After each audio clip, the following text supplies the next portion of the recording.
It's Paul, back again with another project.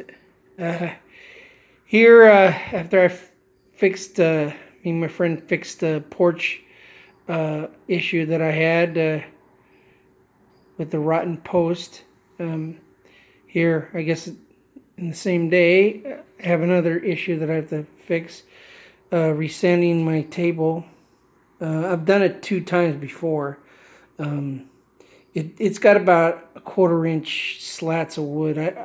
I thought that they were more had more depth to them, but it's still okay. I'm able to sand them. I used the belt sander to get all the top part off. Now I'm going down from 100 grit paper, and then I'm going to go up to 150, and then I'm going to do 220, and then I'll get to the sides and underneath the corners by my hand, and then my wife is going to paint the rest of the table.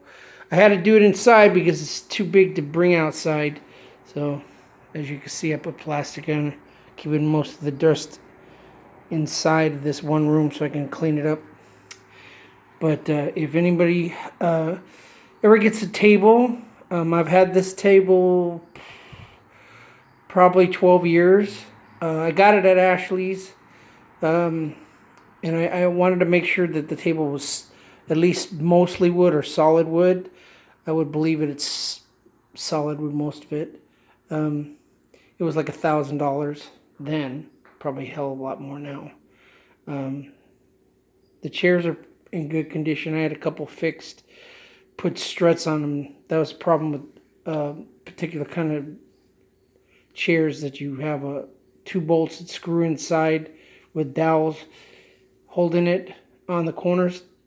All the pressure is being put on the, in between the chairs. So if you ever get those kind of chairs, you got to make sure you put struts on them so they can support the strain.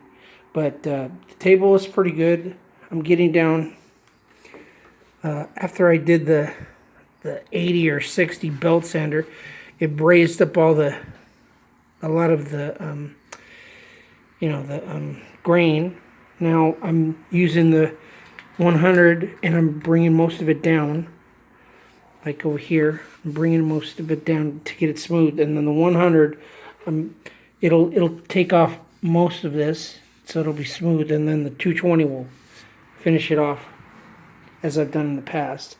You got to make sure that you do different grades of sandpaper and go with the grain, and make sure that you try to get all the stain. I used some stripper earlier, but it wasn't working for some reason. Maybe it was just too weak or something. I mean, I poured a lot of it on it, and it wasn't doing anything.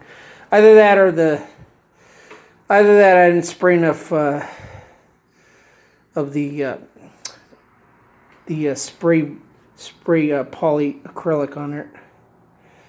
So you got to make sure that you put a couple coats on at the end, so you can protect your table, and you try to get out all the cuts with knives and everything out of here. Dirty. I think I've gotten most of the cuts that were made. The only problem I got right here is there's a little nick. I think I have some natural plastic wood.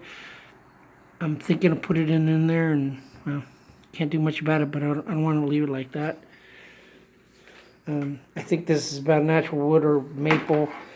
I have the dark oak that I used on the cabinets, but it might not work on that. I'm not sure, but I might use the natural. But that's what I'm doing so far on this project. That's what to do for a table. If you're going to redo your table, make sure, if it's wood, and make sure you're careful if it has a veneer, or if it's solid wood, and you can sand with your sanders with no problem, because if not, you're going to damage the woodwork and not be able to do it at all. And then you have to repair it or get rid of it. So I just know that I was able to fix it with the sanders because it has at least a 1/4 inch of real wood. So please like, subscribe. Hope you enjoyed the quick video that I just made about the table. And I'll talk to you guys later with the next video. Thank you.